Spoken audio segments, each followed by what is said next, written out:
பீகார் மாநில சட்டமன்ற தேர்தல் விரைவில் நடக்க இருக்கு. தேதி அறிவிக்க இருக்கிறாங்க. என்டிஏ கூட்டணி ஆட்சியை கைப்பற்ற போதா, இந்தியா கூட்டணி ஆட்சியை கைப்பற்ற போதா என்ற எதிர்பார்ப்பு நாடு முழுவதும் இருக்கு. இந்தியா பூராவே பீகார் மேல ஒரு பார்வை இருக்கு.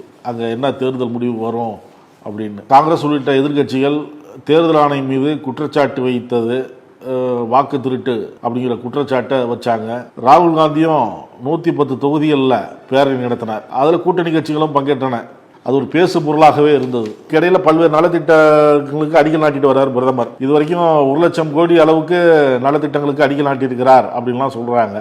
இன்னைக்கு 75 லட்சம் பெண்களுக்கு தலா 10,000 ரூபாய் அவங்க வங்கி கணக்கில் செலுத்தப்படும் அப்படின்னு சொல்லி அந்த திட்டத்தை தொடங்கி வச்சிருக்கிறாங்க. பெண்களுடைய வாழ்க்கைக்கு இது உதவியா இருக்கும், சுய தொழில் செய்யலாம் அப்படின்னு சொல்லி. இது எதிர்கட்சிகள் இதுவரைக்கும் நடத்திட்டு வந்த ஆளுங்கட்சி மீது வைக்கக்கூடிய குற்றச்சாட்டு, விமர்சனங்கள் இவரெல்லாம் முறியடிச்சு பாஜகவுக்கு சாதகமா இருக்குமா, இல்ல இந்தியா கூட்டணி வெற்றி பெறுவதற்கு வாய்ப்பு ஏற்படுமா, இதெல்லாம் எப்படி பாக்குறீங்க?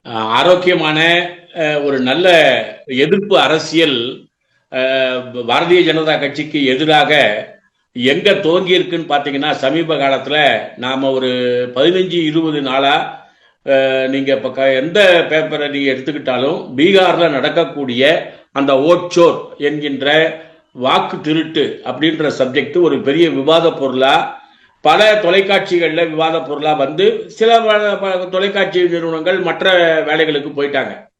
ஆனால் நீங்க எழுத்து ஊடகங்கள், நீங்க நக்கீரன் போன்ற பத்திரிகைகள் உட்பட பல நாளிதழ்கள், வார இதழ்கள்ல பீகார் பற்றி சொல்லாம ஒரு புத்தகம் இல்லை. பீகாரை பற்றியும் பீகார்ல இருக்கக்கூடிய லல்லு பிரசாத் யாதவனுடைய மகனினுடைய நடவடிக்கைகளை பற்றியும் பாசிட்டிவா எழுதக்கூடிய ஒரு ட்ரெண்ட் என்பது உருவாகியிருக்கு. நீங்க கேள்வியில கேட்ட மாதிரி இது ஒரு ஓட்சோருக்கு முன்னால தேர்தல் கமிஷன் எப்படி ஒரு கைப்பாவையாக ஆளும் கட்சிக்கு மாறியது,